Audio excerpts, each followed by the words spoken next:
But la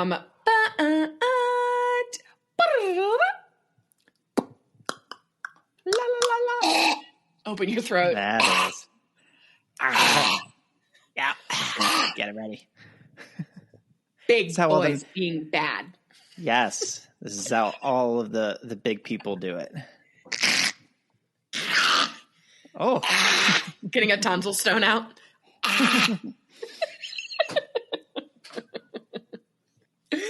Okay. Hey, everyone.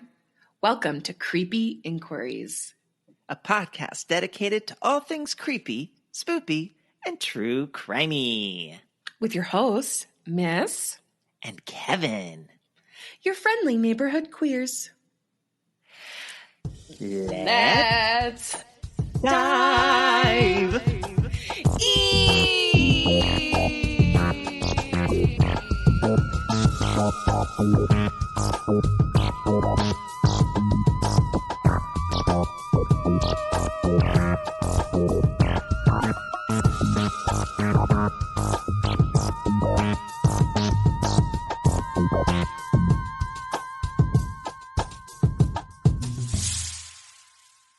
That was very nice. That Look was at us. lovely.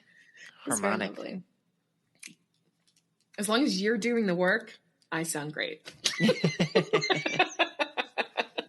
So, episode 7. Episode 7. We're here to party. 7. It's Also- 2022. Yep. Happy New Year's, you queerdos. Happy New Year's. I'm just going to sing everything today, I think. Sing the whole story. It'll make especially if it's a dark story, it'll make it better. It's not as dark as I'll normally go, I'll tell you that. But I am excited for my story. I've never heard of it.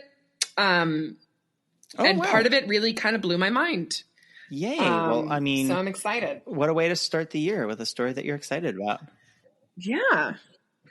Yes. Very excited. Are we ready? You want to get into it? Let's talk about what we did for New Year's. Well, okay. Well, for my New Year's was fine. It was very, very calm. I had a Zoom drink with a friend. So that was nice. I watched a scary movie and I had some Chinese food.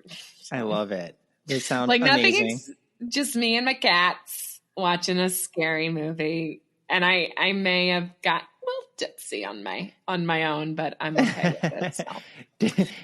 Was it a good scary movie or a bad scary movie? It was bad, of course. There's the only kind to watch. Yes. I don't like watching good or supposedly good scary movies because there's too many expectations. And I love bad scary movies when you can just go in and just, you know it's going to be bad and you can just make fun of it the whole time, which is and critique it the whole time. Yes, the whole time.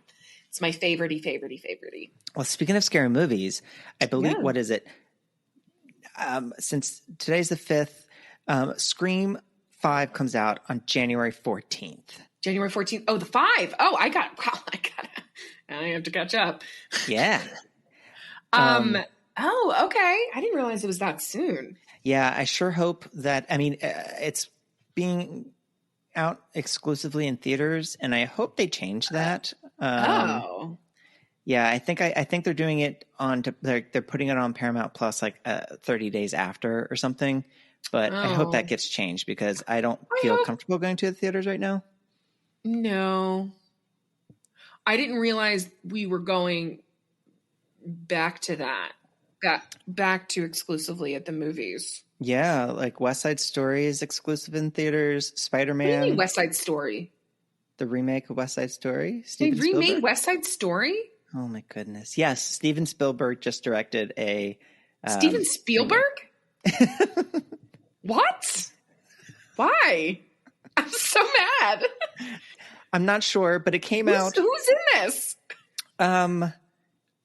No one of note that I know. I mean, it happened and it got released. Steven Spielberg is directing a musical? I know. That seems weird, right? But apparently it was done really well and it's a good film, but no one's gone to see it because it's only in theaters and that's mainly for old people to go and see is West Side Story. Listen, I don't have TV like cable or anything, so I never know what movies are coming out. I never have. I didn't know about this, and I don't know how to feel about it. Yeah, I'm bursting your bubble. Yeah. I don't know. I love the original so much. It made, I forget how much the budget is, but I'm sure it's For like triple figures, the new one, but it's only made like $20 million at the box office because it's exclusively in theaters. Why on earth would you do that? Right. During a pandemic when that hasn't been happening for the last year and a half. Yeah, Steve. I wonder why they thought this will be good. This will get everyone back in. What are they thinking? Like it'll encourage people to go back to the movies? Like I guess, but who's going to the movies? Well, a lot of people are going to the movies because Spider-Man came out, and that's like $1 billion already, and it that's in the movies. Yeah, the new Spider-Man movie, and so that got everyone to the theaters, but not West Side Story. So yeah, Scream is exclusively in theaters. Okay, right. We're talking about Scream. But I sure hope that they change that between now and then because oh well, we'll just have to wait a month. Yeah. No. But that sucks because there's so like spoilers, you know? Yeah, I'm gonna come on, studio. Write a letter. Come on, studio. Do you want me to write a strongly worded letter for you? Yes, please. Okay. And we can do citations with Blue Book as you do. Yes, Queen. They will all be in Blue Book. So yeah, episode 7. Episode 7. 7. Anyone else? No. Well, all right. Do you have any New Year's resolutions? No, because those never work. No. I just plan on staying alive. That is an excellent idea. But I'm not like hung up about it. No, I get it. I'm not gonna be like mad if I don't stick to it. Yeah, if I die, I die. You know, what am I going to do then? But nothing. That's my only resolution. Yeah, I just want to keep doing the things that I'm already doing. So yes, I do want to move my body more. Like actually, like move it, like take more walks through the cemetery. Lovely. That's all. Is there a cemetery nearby? There's a huge cemetery right near my apartment that I walk through a lot that I love. Wow, cool. And it's actually not just like a cemetery. It's like a city park too. And most of the burials are super old. So that is so cool. Yeah. So like next time you come up, we'll take a walk through. But yeah, it's great. It's creepy. It's spooky. If it's ever the ground is dry enough. Mm-hmm. I have this 15-year-old misdream of just walking through the cemetery with all of my angst in my bag and just plopping down under a tree and reading something provocative because I'm so cool. Singing that. Yes. I know you did not like them growing up. I did, but I could just, that's a perfect cemetery song to be singing with angst. It is. Agreed. But yeah, so next time you come up, but yeah, I just want to do more movement, more joyful movement. Ooh, mindful movements too, or just joyful? Well, I guess I would. So I'm not going to lie. Me and my friend and I have been having a real conversation recently about what mindfulness is and what it actually means. And I have a very, very, very, very difficult time understanding what it actually means. Okay. I understand, be in the moment. Okay. Yeah. What do you mean? What is that? I don't actually know what that means. Feeling present? Sure. That's the same thing. As opposed to kind of blindly going about your business or being on autopilot, but also thinking too much. Okay. So just being conscious about what you're doing. Right. Instead of just blindly following a routine. Right. And for example, if you're walking through the cemetery, I could imagine you're doing it because you're I got to go out for a walk. And you're just walking around. Right. You could be looking at things, but you're not taking it in a way. It's more so taking things in those moments, walking by, listening to what you're hearing. I'm walking through the cemetery and I'm taking in the cemetery and not and the moment that you're doing it too, taking stock on how you feel physically, how you feel mentally, instead of like what, thinking about what I have to do later or absolutely anything else in your head that's going on in that moment is not mindful. Is that where like the senses come in? Like pay attention to like the smells and the sounds and the. That's what part of mindfulness meditation a lot is to like get someone into the mood is to do a body scan. So like you're starting at the tip of your head or like the bottom of your toes, and you're literally going through things in your body, and it's the senses exactly because all of the senses are immediate things. It's present things. You can't smell in the future. You can't smell in the past. So like if can't touch in the future. Exactly. So if you're walking through the cemetery, you stop and you look and you read the like gravestone. Okay. So it's more so just not being on autopilot and being present in that moment.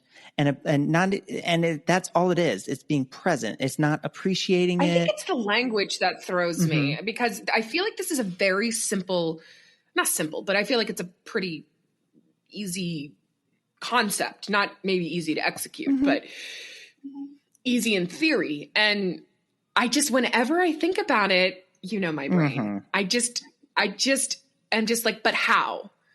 Okay. But like be present. Okay. Well, how? Okay. Well, just touch it. Okay. But now what? Well, now you felt it. Okay.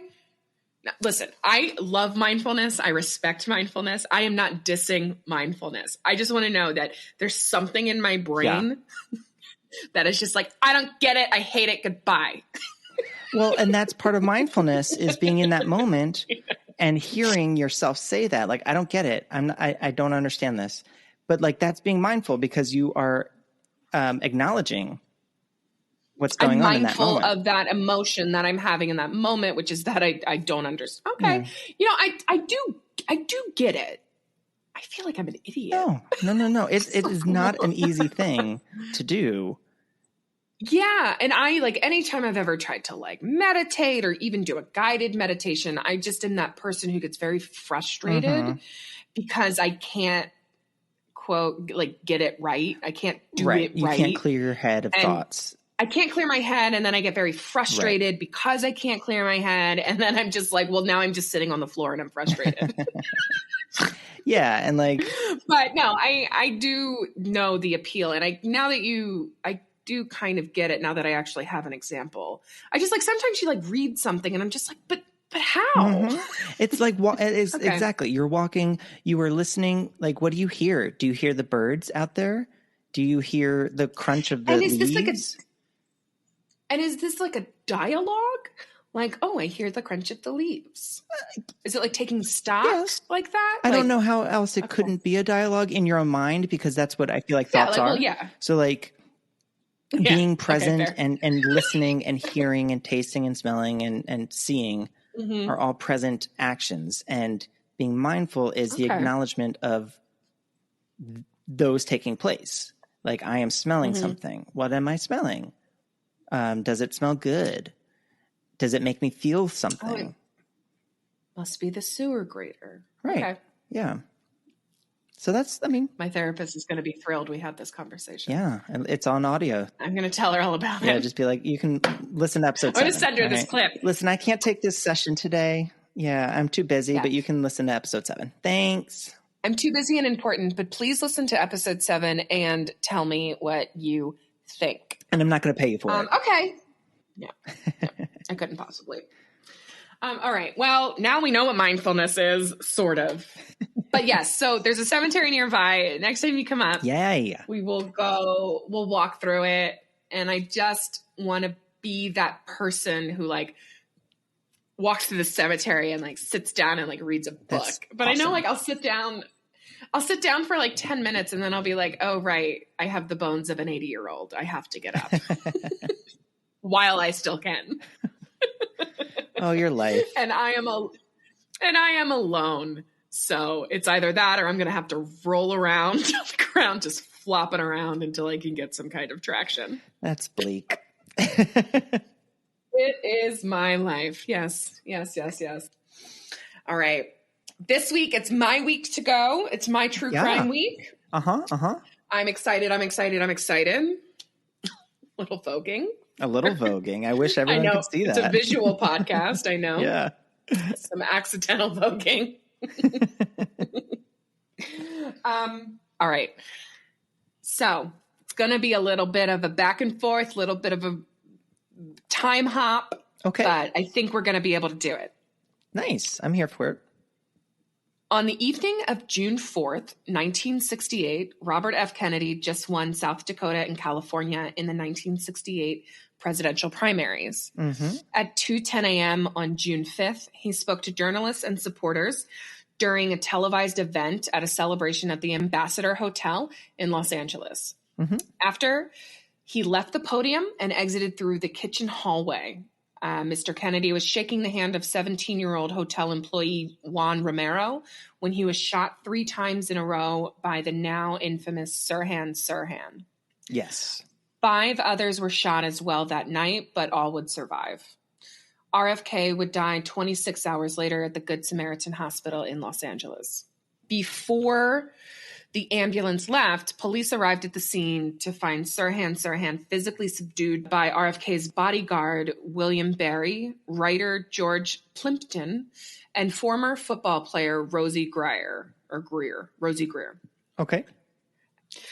23-year-old patrol officer Randy Adair and his partner arrived on scene and went to the hotel pantry and could see the body on the floor. From Adair, quote, "He's lying face up. I saw fluid, from the head injury. Brain matter kind of looks like snot, End quote. Boy, do I know. Adair then arrested Sirhan Sirhan and took him out of the back of the hotel. After dropping him at the police station, Adair was back on patrol and pulled over a speeding station wagon, and he recognized the symbols on the car to be that of the FBI.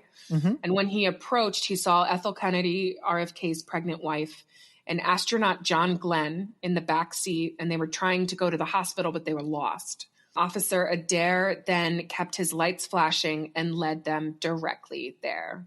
Wow. This story is not about RFK or Sirhan Sirhan, but Patrol Officer Randy Adair.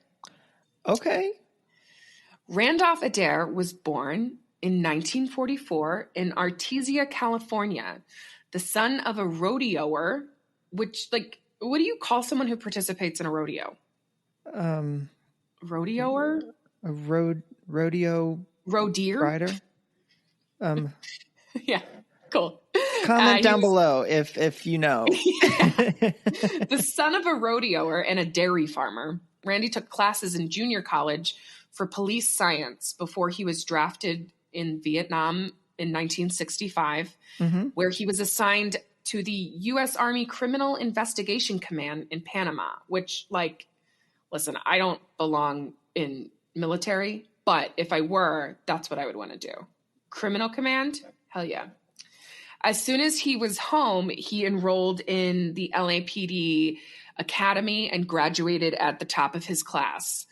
It was only 6 months later that he would arrest Sirhan Sirhan for the assassination of RFK. Wow.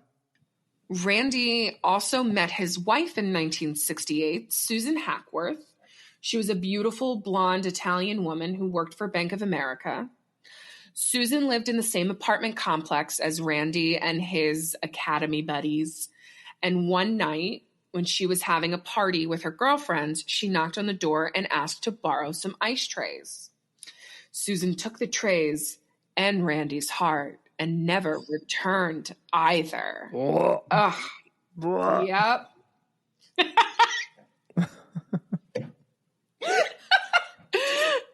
The straights, are they okay? They're Ice fine. cube trays get you hot? I'm just kidding. No.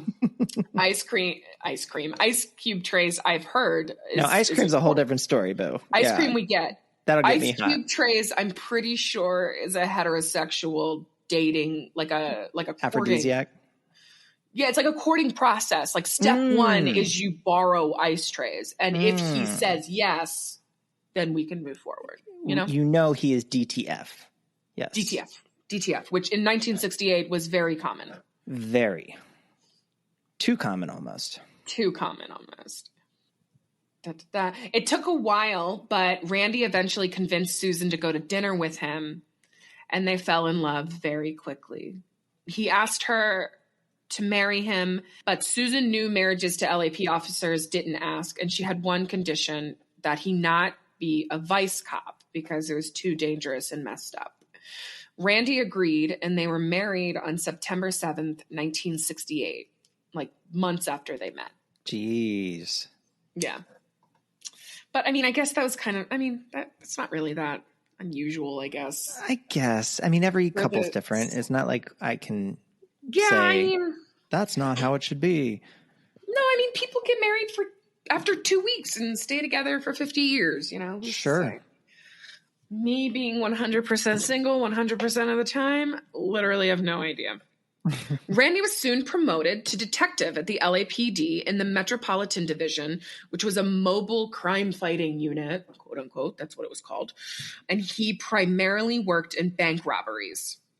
His first case was in Mid-City, California in 1969, and Adair and his crew... 69. I'm just kidding. That's so dumb. Oh, yeah. Nice. Nice. And Adair and his crew showed up at the bank just as the robber was exiting the building. He ran away, but eventually Adair arrested the robber, whose name is Robert Lee White. Which, like, I just at first was like, was he named after Robert E. Lee? And then his last name is White. It was just a lot of name. I didn't go into it. His name is just that. I had a lot of thoughts. That's all. Sure. I mean, that, yeah. I'm like, do we really have to add the white on it? I gotta be white. But Mr. Robert Lee White later confessed to being the Wilshire Bandit and also the Blue Blazer Bandit in Fort Worth, Texas. Wow. 2 different bandits. In 2 different states. 2 different colors. Shit. Yeah. And now we're going to skip forward a little bit. Okay. On July 22nd, 2015, Susan... I love to skip. Same. I'm just very bad at it. I can't really get the rhythm right. Sorry, I've gotten some comments to say make the podcast gayer, so that was me trying to make it gayer. Okay, let's do it. On July 22nd, 2015, Susan called Randy to pick her up from BJ's restaurant near their home in Rancho Santa Margarita, California. It's a lot. That's a lot. Name. When Randy stepped out of his car, he was grabbed by 4 plainclothes police officers, and he was arrested and taken to the station. When police searched his car, they found $1,120 in betting slips and a Smith & Wesson, confirming their suspicions that they finally caught the Snowbird Bandit. Snowbird Bandit. A police officer. And a police officer. Yeah. How did he get here? In his own words, 71 years of goodness and 4 months of idiot. I'm not sure that's the truth. Not the whole truth anyway. So help you God. Yeah, right. Back in 1968, Adair's career was just taking off. He was praised by his superior for his, quote, initiative, his alertness, and his imagination. Randy loved being a police officer, but he also loved booze and betting on the ponies. Booze and betting. Yep. Yeah. Randy also had chronic health issues as well from a fire in 1971. He was in an unmarked police car patrolling in the Westlake neighborhood when he spotted the basement of a rundown apartment building on fire. With no sign of the police department, Randy ran into the building to warn the residents, but many still in there were unable to leave on their own because of disability, or he said that they were too drunk. He ended up carrying 25 to 30 people from the building himself. Wow. Yeah. A few days later, Randy collapsed while in riot gear at an anti-war protest, and he was diagnosed with bronchial pneumonia, and he was forced to take time off. So apparently what I was reading, like smoke inhalation like wasn't known to like be a big issue. So even though he had like a cough or whatever after doing his admittedly very heroic act of physically carrying 25 to 30 people from a burning building, like he didn't take any time to like recoup or like recover or anything. So he collapsed. He was diagnosed with bronchial pneumonia and was forced to take time off. I don't know how much time he was out, but he very quickly, without the structures of his shift work, became an alcoholic, spending most of his days just drinking from the time he woke up to the time he went to bed. He got a little better once he went back to work, but he himself at the time even knew he was an alcoholic. He said he never worked on the job, but come on. He never what on the job? Drank on the job. Oh, I said never worked on the job. Sorry. Well, we could go with that too. Yeah. No, he never. No, I think for the most part he was working. I mean, he got all his people out. But no, he said he never drank on the job, which, I mean, I have nothing to say otherwise. It's just good for him. I don't know. Good for you? Yeah. In 1971, Susan and Randy's first child, Andrew, was born. He was born with hearing loss and later developed speech problems because of that. And in 1971, and even now, his care was not, quote unquote, normal care. Mm-hmm. And it was very expensive. And they had a lot of medical bills because of it. He and Susan also had to fight very hard to get Andrew like education that could actually benefit him. Because as far as I know, he didn't have any intellectual issues. It was just speech and hearing. Mm-hmm. A few years later, things looked on the up and up. He joined AA and he was pretty devoted.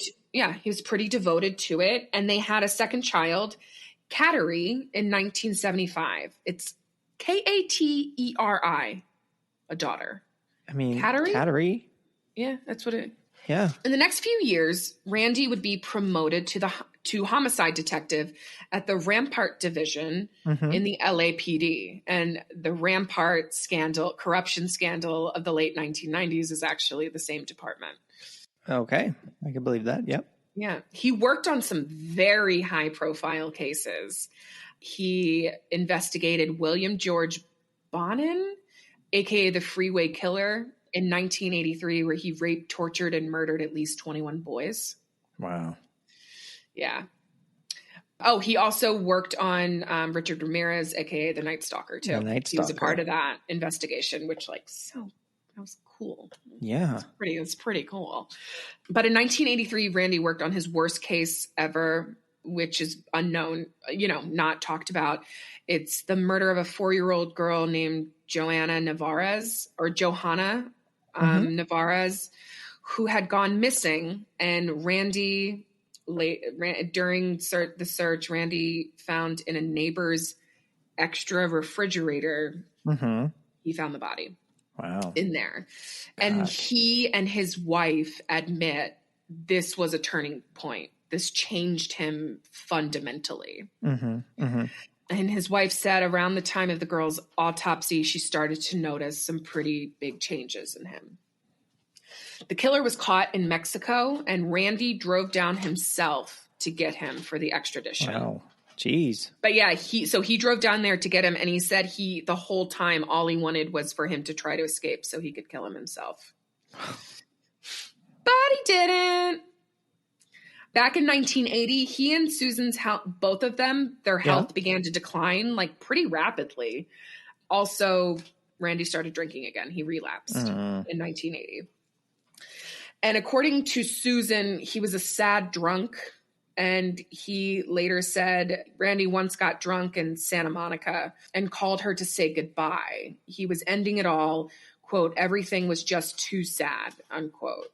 Wow. Luckily, she was able to talk him down, and he came home later that night. Luckily, or... Oh, yeah, no. Luckily, like, he did some... we're going to get into, like, why he's, like, a bad guy, but, like... Yes. Yeah. Yeah, no, it's luckily. He's not, like, he's not a monster like the ones we've been. He's like, you'll see. He's not like somebody we're going to wish death upon. Okay. All right. Yeah. That's new. I'm here for it. He's a more mild kind of criminal. So she got him off the ledge, but Randy retired from the LAPD in 1988 after 21 years. I believe he was like in his early 50s. But after that, he got his PI license, his private investigator license, and worked for an insurance company.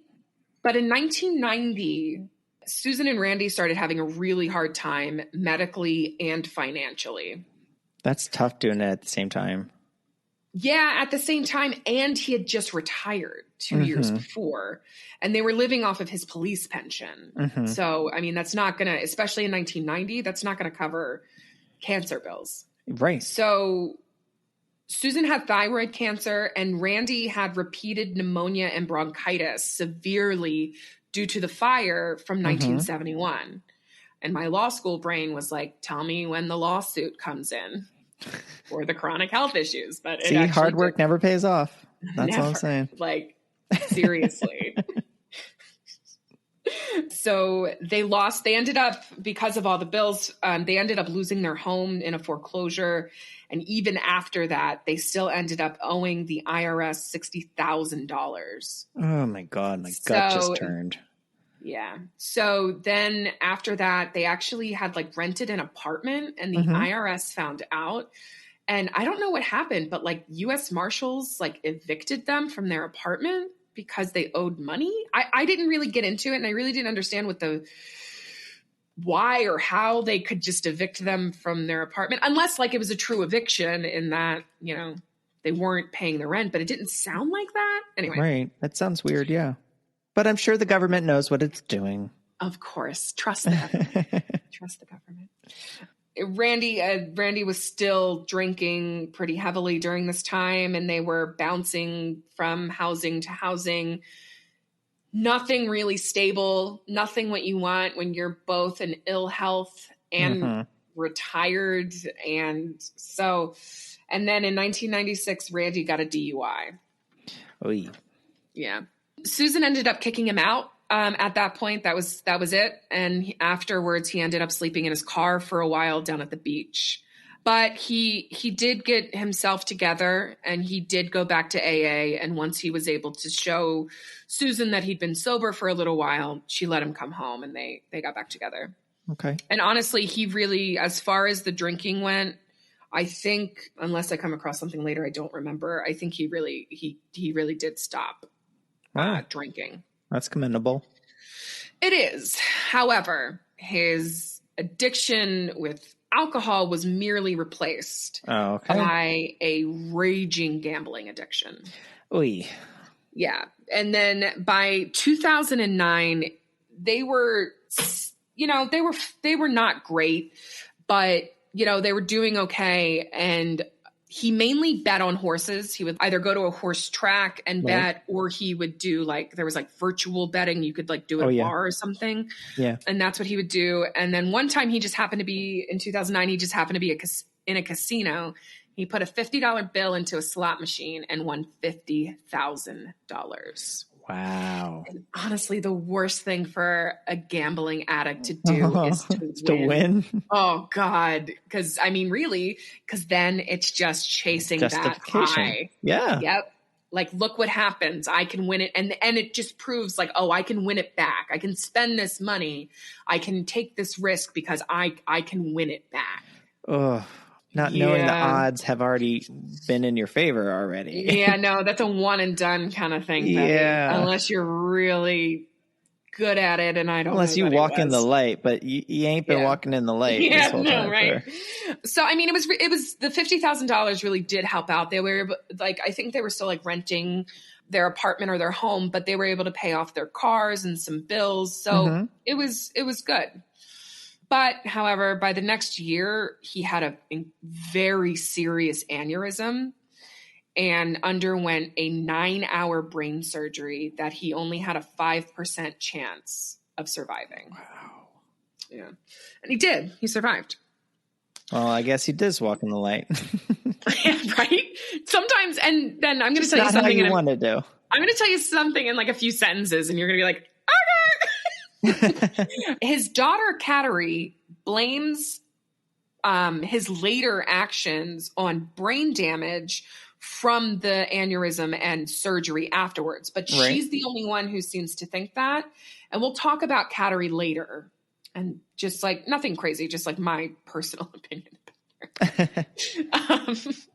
And then in 2013, so 3 years after the aneurysm and the brain surgery, he had 5 heart attacks in 1 year, like basically at one time. Just heart attack, heart attack, heart attack, heart attack, heart attack. Like, and he survived. Oh my gosh. Like, he survived. And they did end up moving in with Kateri and her husband, Robert.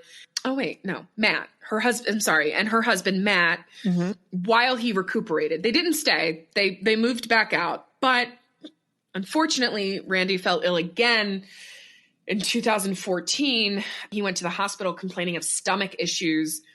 And they found that he only had 1 working kidney. And that 1 kidney was completely blocked.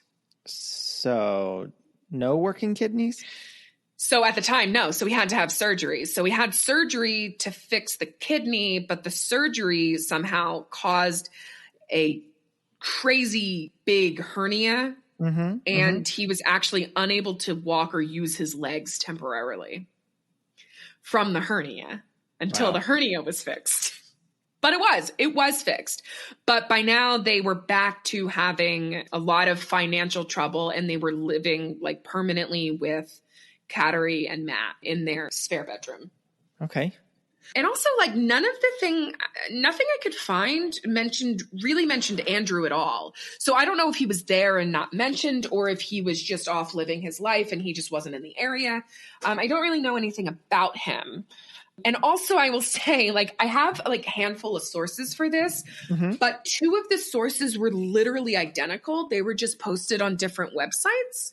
So I don't know if this is all, so it's all coming from mostly one source, which I don't love, but I really like the story. So I did it anyway. And I'm not a journalist, so. No.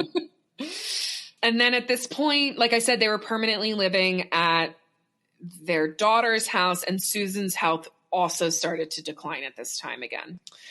Once he was back up and moving, he started going to Sammy's bar in the neighborhood, not for the booze. He wasn't drinking, but they had the off-track betting there for the horses that he loved. Okay. Randy kept betting money he didn't have and not winning it back. In early 2015, Randy went to his son-in-law for $2,000.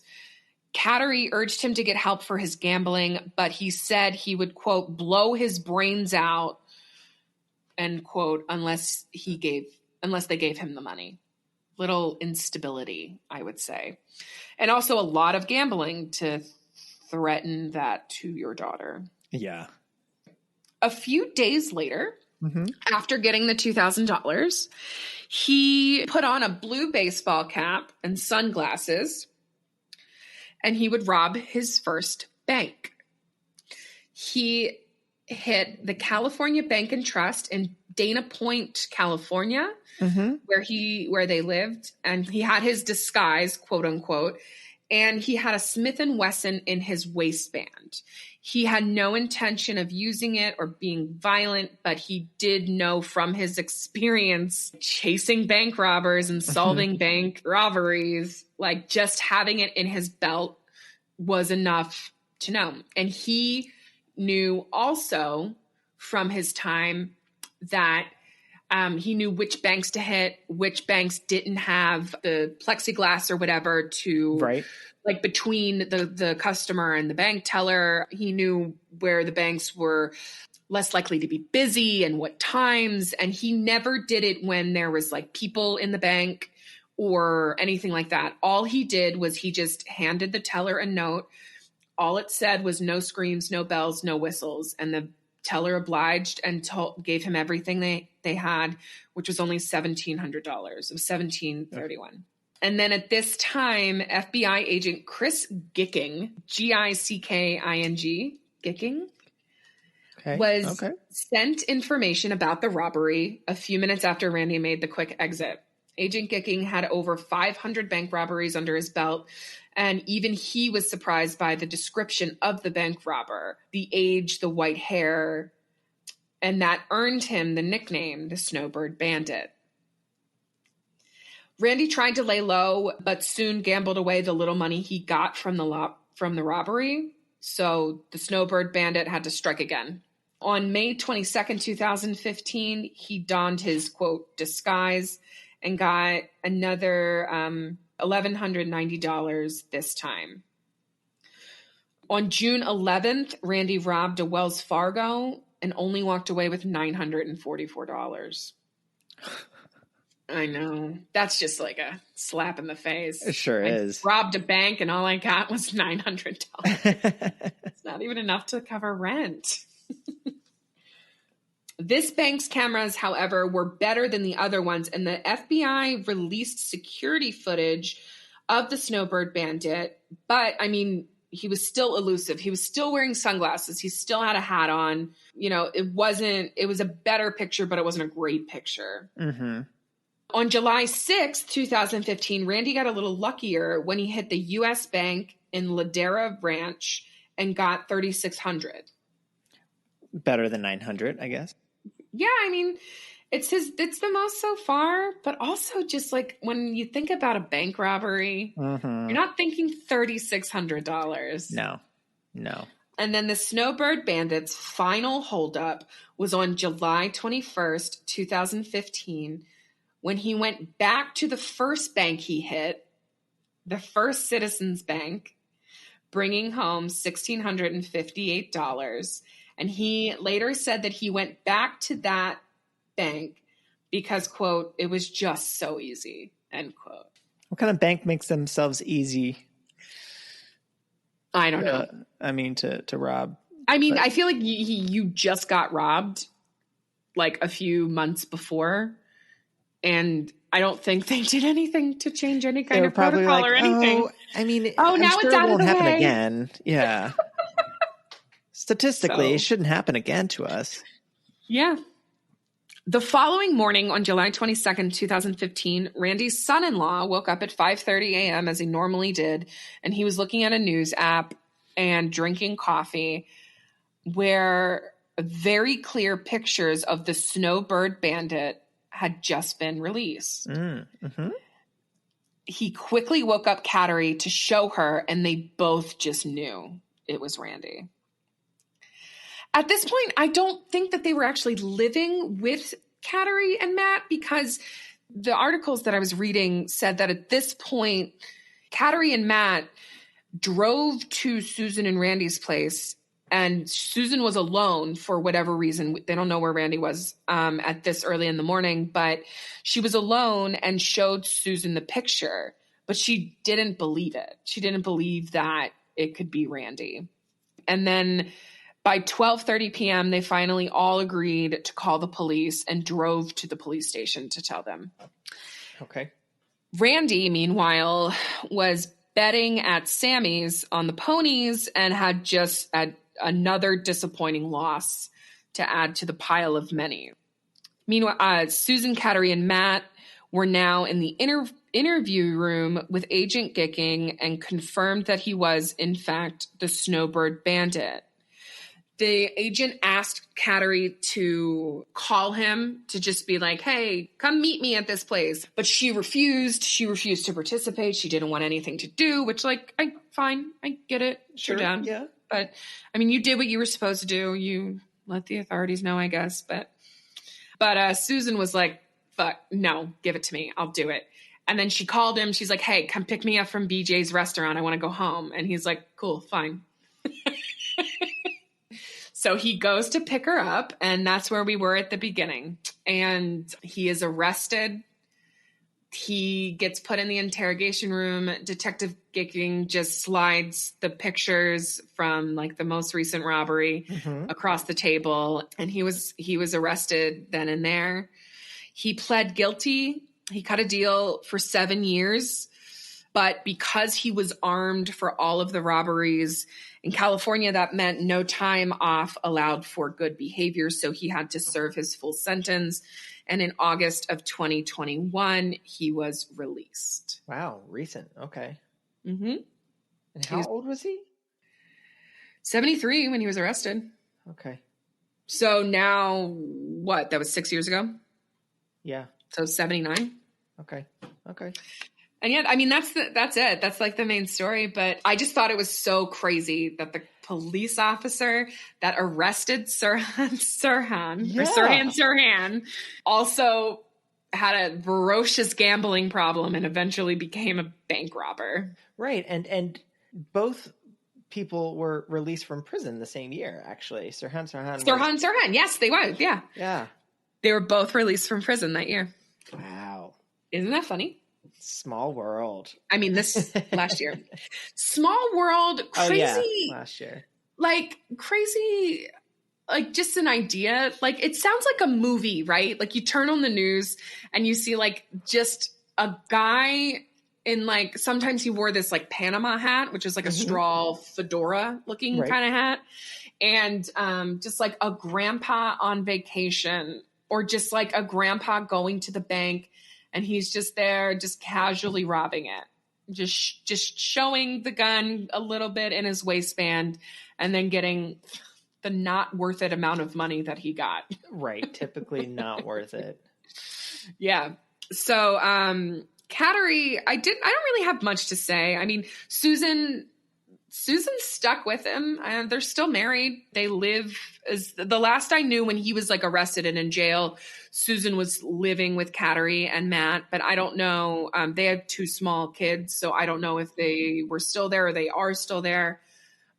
But yeah, how just the suffering wife. I know. Like, she's such the epitome of just like, I just wanted a good life. I just wanted to marry a cop and retire and just have a nice time. That's all I wanted. And here she is. He's a Snowbird Bandit. Right. She marries a bandit. A bandit. Yeah, and then Cattery did this interview with People magazine, I think. Mm-hmm.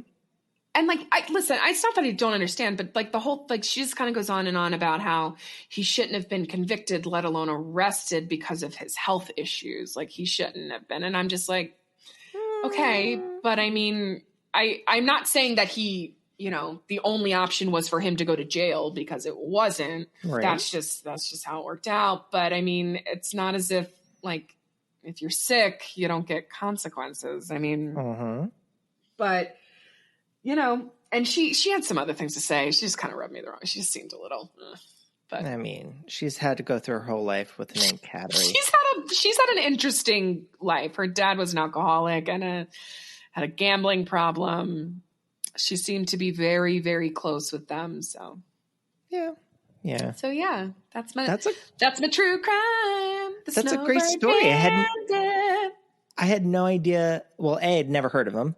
Me neither. And I really enjoyed it. And also, you're right. It's not a brutal story that we have. This was like I even like looked for, like, I like Googled like silly true crime. And like, I don't know how I eventually got to this, but I was just like, oh, that's something that won't make people want to end it all for the new year. Yeah, start the new year off. I mean, don't worry, I'll be back next week. You'll want to end it on in 2 weeks, but she's coming back twice as hard next time. That's right. That's right. It's going to be extra murder, extra brutal. Yeah, you get a reprieve this time. Yeah. I love it. Thank you so much for telling us. Oh, you are so very welcome. And like I said, I've been having fun putting my stories together, and this was and I loved how you kind of Tarantino'd it, where you started at the end. Thank you so much for noticing. You're welcome. I was with you all the way, and I loved how you set it up. Thank you so much. What do you got for me? Yes. Well, I'm excited for this one. It's my spoopy story, and since this is an episode that's airing on January 5th, I wanted to find something that either kind of corresponded with like New Year's or something along those lines, which I tried looking briefly, didn't look too hard, but I came across this story though, which occurred on January 5th in the year 2000.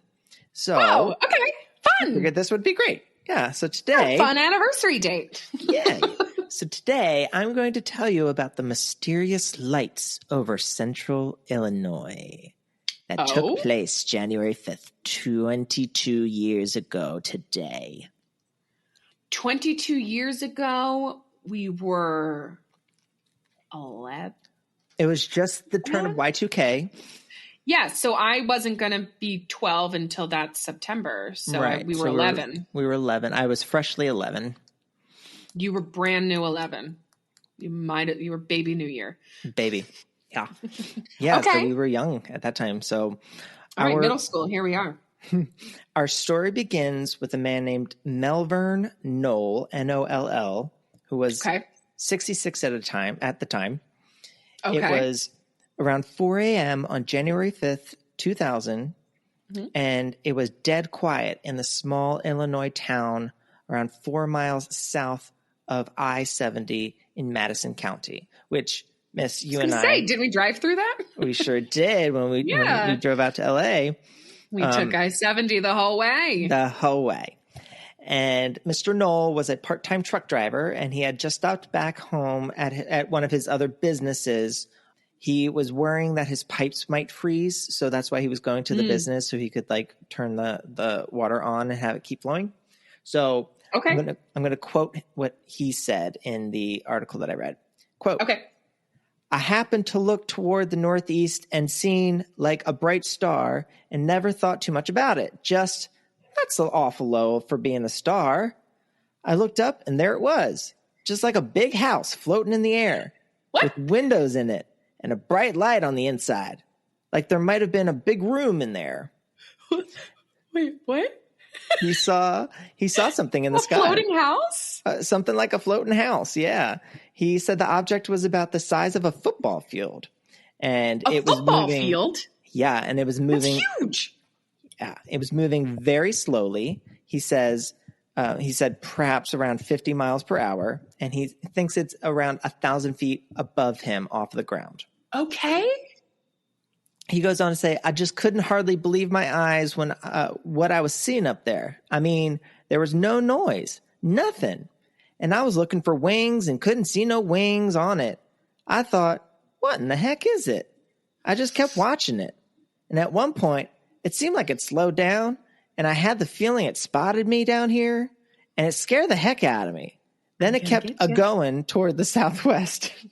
That's the quote. Then it kept a-going. Then it kept a-going down to the southwest. Oh, Melbourne. Good sir. Oh, so he immediately hightailed it to the Highland Police Station. That would be horrifying. Yeah, he hauled ass and told them about the UFO that he just saw. And the dispatcher, her name was Nancy Edwards, got on the horn and notified the other authorities. So at around 4:11 a.m., just a few minutes later, in Lebanon, Illinois, which was a little further south, Officer Ed Barton received the call. He then saw a, quote, very bright white light just east of town, and that was a good 5-6 miles away, he says. Okay. It looks like two large, very large, bright white lights so close together, it looked like they were almost touching, with rays of light emitting from them. Wait, this is the officer? This is the police officer now, yeah. Wow, okay. Yeah, so Officer Barton switched on the cruiser's overhead lights, and he raced towards the craft. He said, I was going rather fast because I thought at first it was a plane going down. Uh-huh. So he drove down to the town of Summerfield, which was about 3 miles away, and there he saw it again. Quote, just imagine an elongated, narrow triangle, but massive, so big it blotted out the stars that would have been above it, and on each of the corners of this thing, there were these round, bright white lights, so bright that I had to squint to look at. What? Mm-hmm. Okay. And then he claims it had been stationary, but then it began moving again. And quote, that's when I noticed it was coming towards me. And so I pulled off the road, and I turned off my overhead lights, and I turned off my squad car. What? Yeah. So he's claiming that he said it was some 200 feet away and about 1,000 feet in the air. Okay. Corroboration. You know, I was a military brat for 21 years, so I'm familiar with aircrafts. And when this thing went over, it made zero noise. I mean, that's what really caught my attention. No noise whatsoever. That's impressive. Mm-hmm. At the same time, a resident of Summerfield, where Officer Barton was at that point, was also looking out at the skies. His name was Johnny Doss, D-O-S-S. He was 43 years old, and I guess he had bouts of insomnia, so he was not sleeping well that evening, so he was like wide awake, and he had one of those like police radios, and he had it turned on, so he heard the officers' chatters about seeing this thing in the air, so he was like, okay, I mean, let me go outside and see if I can see it. So other people were talking about it. Mm-hmm. So he had just been, just happened to be listening at that time on the police scanner and heard them, so he went outside, and he looked up, and he saw the object, and he quotes it as saying, just east of Summerfield, and it keeps changing colors. So by the time he walked outside, the object had already passed over his home, but he said he stood out in his yard watching it until he couldn't see it anymore. Okay. Yes. So meanwhile, while Officer Barton was still hiding in the trees with his squad car turned off, he said, quote, fair. Run and hide. He said, quote, it started going away from me again rather slowly, almost like a hovering or a floating. And then when it turned away from me, it didn't bank like an aircraft or a helicopter. It was almost like a car going around a curve, just a flat turn. Then it seemed to accelerate fairly rapidly. And I reached back in the car, picked up the radio, and I told St. Clair County what I was seeing, which I guess is a county over from them. And the next thing I know, it looked to be over Shiloh, about 7 miles away. Great spatial awareness on these guys. I know. They really, especially at 4 o'clock in the morning with no lights on. So, okay. Yeah. Must have been pretty bright. I mean, if they can see it. Yeah. Doesn't sound like these are crazy populated areas. No, not at all. Yeah. Officer Dave Martin of the Shiloh Police Department responded back to him saying, yeah, I think I'm seeing it. He said, quote, it's big. It looks like an arrowhead. It's got 3 bright lights shining downward and small flashing red lights between the bright lights. No markings, just plain. I couldn't tell you what it was because, I don't know.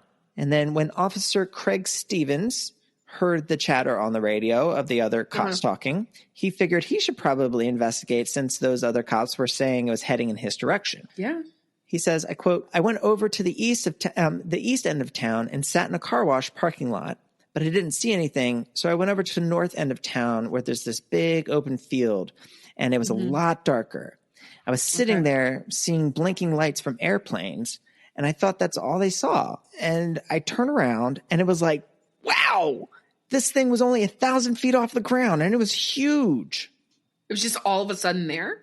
Yeah, I guess he'd like turn around, and he saw it behind him. What? All right. Yeah. Officer Stevens says that the craft was shaped like a, quote, fat arrowhead, about 80 to 20 feet thick, with 3 white lights in the back and a red light at the bottom. 3 C's. Sorry. No, I love it. He also says that it was soundless as it passed over him. What? Yeah. So many people are seeing it. Why haven't I ever heard about this? I think that's like 3 cops so far and 2. But nobody's really seeing it the same, though. They're saying that they see it. It's noiseless. It's very low to the ground. Yes. I believe they're all seeing white lights. I think they're being very consistent. I just mean, didn't the first guy say it was like a house that he could see into? And then now they're seeing it like as an arrowhead and... Yes. Yeah, you're right. I mean, yeah, you're right. So is it like shifting? I'm not sure. I didn't read anything about that shifting, but maybe... Is it a shapeshifter aircraft?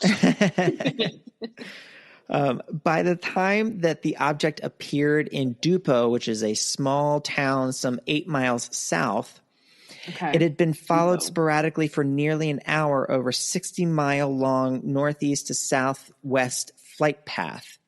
So from where it started at like 4 a.m. to where it was. It was around 5:30, I guess, because it said an hour and a half. The Dupo police officer by the name of Matt Janey saw the UFO within minutes after him hearing the radio scanner. Still, his description corroborates the others. He says the object, quote, wasn't like a normal aircraft.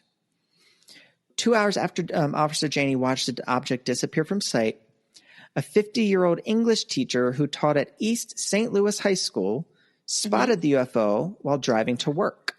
These are all like very respectable, sort of like, just from like the bare glances, just like upstanding people in the community, you would otherwise, not question what they're saying. Right. Exactly. Like, that's so surprising to me. Yeah. Like, not to say that like the only people who see UFOs are like not that, but it's just, I'm not saying it, but I mean, like, but for everyone to just be, quote unquote, they're cops and teachers. Like, it's so, they don't seem like conspiracy minded people, Yeah. Seems a little like the target audience of this UFO is a little different than other ones I've looked into. Absolutely. And that's why I was fascinated by it. Yeah. Okay, cool. Okay. Yeah. The high school teacher who was seeing it from their car said, I could see it was an arrowhead shape and it had a couple of really bright lights with many other smaller lights around it. It looked to me to be motionless, but it was hard to judge since I was moving, since he was in a car. Okay, fair. Fair enough. Yeah. Yeah. Where it came from and where it went, nobody knows. And, with the many police officers and the citizens who went on record as witnessing it, they've insisted that this was not a hoax. They said it was not some kind of mass hallucination either. Especially not like any mass hysteria. Right. And especially since we were just talking about how the people that saw them were like what you would stand up citizens, Right. like upstanding citizens. Yeah. And they were in no way connected to one another either. There was like a truck driver, a high school teacher, and 4 then the cops. Police officers who responded. Right. Right. And they were all from different precincts. And that's what I mean. Even the cops, they were from different departments. It's not like 4 police officers from one department are saying this. Yeah. So the TV station KTVI first broke the story on a January 7th newscast. And then on January 9th, a story appeared in the Sunday St. Louis Post-Dispatch newspaper. The article quoted Officer Stevens, which I believe he was the first one, as saying, quote, "It's been driving me nuts since I've seen it. I haven't been able to sleep for the last day and a half." The Lebanon Advertiser, which I think is a magazine, they gave the story front page news for their January 12th edition. The headline read, quote, "Huge UFO is reported to have flown over Lebanon." The story's final paragraph noted that, quote, "The Federal Aviation Administration has suggested that the object may have been an advertising blimp." A second article in the St. Louis Dispatch-Post appeared on January 12th, and this time it made the front page. Oh, okay. Yeah, so a week later after that, the sightings had drawn national media attention because the witnesses were cops, they were teachers, they weren't who you would expect to make UFO announcements. Right. Mm-hmm. And as more and more publications and reporters like ABC News and Extra were calling the 4 cops as witnesses, the police chief put a gag order on for media interviews to, to keep the cops from, sounding like crazy. That seems okay. I do. All right. I can see that. Yeah. I guess. Yeah. They don't want people to think that the cops are crazy. Fine. Okay. Still. Yeah. And of course, the reports enticed ufologists. I think that's how it's called. Ufologists. Peter Davenport, who was the director of the National UFO Reporting Center in Seattle, and Forrest Crawford, who was assistant director of Illinois Mutual UFO Network, both were able to speak with MUFON, right? 7 witnesses. Say again? Is it MUFON? It could be. I've heard of I'm only asking because I've heard of MUFON. And I think that's what it is. It's Maybe, like an organization for like to investigate UFOs. Maybe, yeah. Oh, okay. So I'm sorry, I interrupted you. You said Peter Davenport, who is the director of National UFO Reporting Center in Seattle, and a man by the name of Forrest Crawford, who is assistant director of Illinois Mutual UFO Network. Both were able to speak with all 7 witnesses. Oh, okay. So that's interesting. That is very interesting. Officer Martin and Officer Barton, Martin and Barton. Martin and Martin, reporting for duty. After their shifts were done on that morning on January 5th, they met up actually to compare notes and to check, to see if there's cooperation. Yeah, and Officer Martin says we basically saw the same thing. Wow. Which is wild. Yeah, so 2 months later, I believe that's March, the witnesses were still being hounded for interviews. Melvern Knoll, who was the first guy, the trucker for one, he enjoyed the kind of notoriety. Sure, why not? Yeah, he's like, I'm meeting more people. A lot of radio stations have been calling. Newspapers, too, from Chicago, Peoria, Springfield, as far as away as Seattle. It don't bother me to talk about it. I'm glad I got to see it. It's a once-in-a-lifetime thing. Yeah, I mean, the explanation was that it was a blimp? Well, that's what the FAA was saying, but there's, some information. At 4 in the morning? Why are you what are you advertising in the dark at 4 in the morning? Exactly. So Melvern Knoll had his notoriety, and he loved all of that. Okay. By the end of January, though, that same month, there were 2 theories that had been advanced on a website for NIDS, which stands for National Institute for Discovery Science. These all sound so official. I know, and it's a totally now defunct pseudoscience organization. Oh, okay. So on their website, they had 2 possible explanations for it. They said there's the B2 hypothesis and the Aryan hypothesis. Don't like the way that sounds. I know, right? Aryan is spelled Aereon. I know what I heard. Okay, all right. The first theory assumes the presence of a B-2 Spirit bomber. So you know what those kind of bombers look like. Like black stealth bombers. Right. What do you mean the Spirit? That's what it's called. B-2. No, it's called B-2 Spirit. Oh. Yeah. It's like a ghost plane. Okay. So they were saying like the general outline of a B-2 fits that kind of arrowhead or triangular shape reporting that the witnesses were saying. Right. But the witnesses indicated that object was completely noiseless and it only moved about 50 to 100 miles an hour tops. So, I mean, I don't think planes go that slow. They don't. You're right. And then also a check on flight records at the 509th Wing at Whiteman Air Force Base by NIDS researchers, they indicated that there were no B-2s flying at that time of the sightings. So that B-2 Spirit bomber theory kind of doesn't hold a lot of water. So the other theory is the Aryan hypothesis, which again is spelled Aereon, not the other way.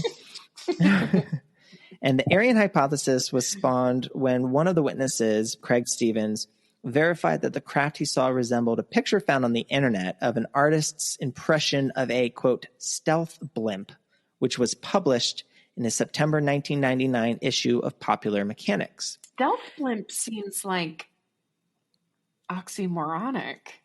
I know, right? A stealthy, bulbous blimp? Right? I mean, yeah, the stealth blimp, which is apparently was like a hybrid of a conventional airplane and a kind of lighter than air airship, was tested and it was flown by the Aryan Corporation of Princeton, New Jersey in 1970. But that prototype, which was apparently the only one that they ever did, was only 26 feet long, and it was not really the size of a football field that most of the witnesses observed. Yards. Right? Is it football? No, it's 100 yards, right? 100 yards? Is a foot. So like 300 feet, I think. Oh, please, no. I don't. Maybe. Yeah. So the the biggest hole in the Aryan theory is that an Aryan spokesperson who was questioned by NIDS stated that emphatically and repeatedly that no craft of such size was ever built. And if there was some kind of stealth blimp that was flying around at that time, then it was made not from their business, and it was made illegally from stolen plans or something to that effect. So they're like, this is not an Aryan spacecraft, I can tell you that. Very likely story. Very likely. Aryan. So, I mean, there you go. I have to say, like, however, I'm one to believe that what they really saw was probably like a regular blimp. You know, I know, Miss, you yourself had an experience when you were a kid and just randomly saw a blimp. Oh, God, yeah. Scared. Oh, God, me and my friend, we were on the deck in my backyard, and we didn't almost die, but I thought we were, because literally it was like 20 feet away from the top of my house. That's outrageous. And we screamed at it. Myself. Yeah, I would repeat myself. Screamed and screamed. I love that. I love that you remembered that. I remember laughing so hard at you telling me that story, because also I have like the Flight of the Valkyries in my head when I feel like I hear it. And so I just picture like a low flying blimp over your townhouse, and it just makes me laugh. Very apt. Very apt. That is wild. Yeah. And nowhere else reported anything. So get this. Writing for the St. Louis Riverfront Times in March of 2000, so like 2000 or 2 months after that, a reporter by William Stage said he'd been advised by the Federal Aviation Administration that the object reported was definitely an advertising blimp. But the American Blimp Company, which is the largest operator in the nation of blimps, a person from the ABC who spoke with Stage said, quote, "Everyone in the airship industry knew what it was, but the news still reported it as a UFO." So, unfortunately, nobody there at the American Blimp Company knew of any records showing details of times and dates of blimps in transit from one event to another back in early 2000. So nobody knows what the hell it was for sure. It's just so wild that it's mostly consistent as far as like size, like how far off the ground it was. No noise. Like no noise, the colors. But it sounds like it like no noise, and how low it was and how slow it was moving definitely sounds blimpish, of course. Yeah, I mean, listen, I can attest blimps don't make noise. No. God, we must have been in high school. You told me in high school. Yeah, maybe we weren't. Maybe it was middle school? Maybe it was middle school and we were just telling you, but I remember the blimp very clearly. It scares the shit out of me. And also, who's fucking like flying a blimp around at 4:00 in the morning in January? Also, like, why do we have blimps? Yeah. Still, what are we doing? Yeah. What are we doing with blimps? Who needs them? Also, if my blimp story also happened around the same time, if I was in fact in middle school, I would have been like 12 in 2000. 11 or 12. Yep. And that is very well when I could have had that blimp sighting. Maybe it was the same blimp. Or UFO. It's not been confirmed it was a blimp. No, so right. UFO. Well, that's actually very cool. I've never heard of this. Yeah, I didn't either. I know that Discovery Channel immediately made a 1-hour special called UFO over Illinois in mid-2000. And then the Sci-Fi Network followed up in 2004. They had an episode on their series called Proof Positive, Evidence of the Paranormal. And they talked about these sightings. Yeah, just think, 22 years ago today, there was some high school teacher driving to work and saw some UFO in the air. 7 people saw and aptly described a UFO. Mm-hmm. The only explanations for which are not at all compelling. No, So who the fuck knows? Who knows? Unidentified indeed. Unidentified indeed. An unidentified UFO.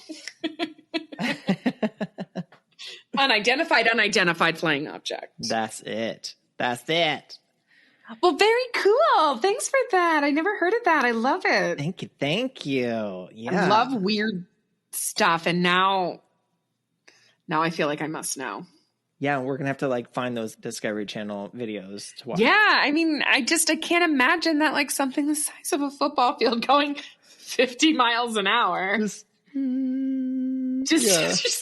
like 1,000 feet off the floor. Just yeah. I think that would be. I don't know if I would be right afterwards. But then again, if like, I saw that. Where did it go? Why did it? Where did it go? Nobody else saw it. Like right. It stopped. Like just Illinois, just like a very small area of Illinois. Yeah. The world may never like know.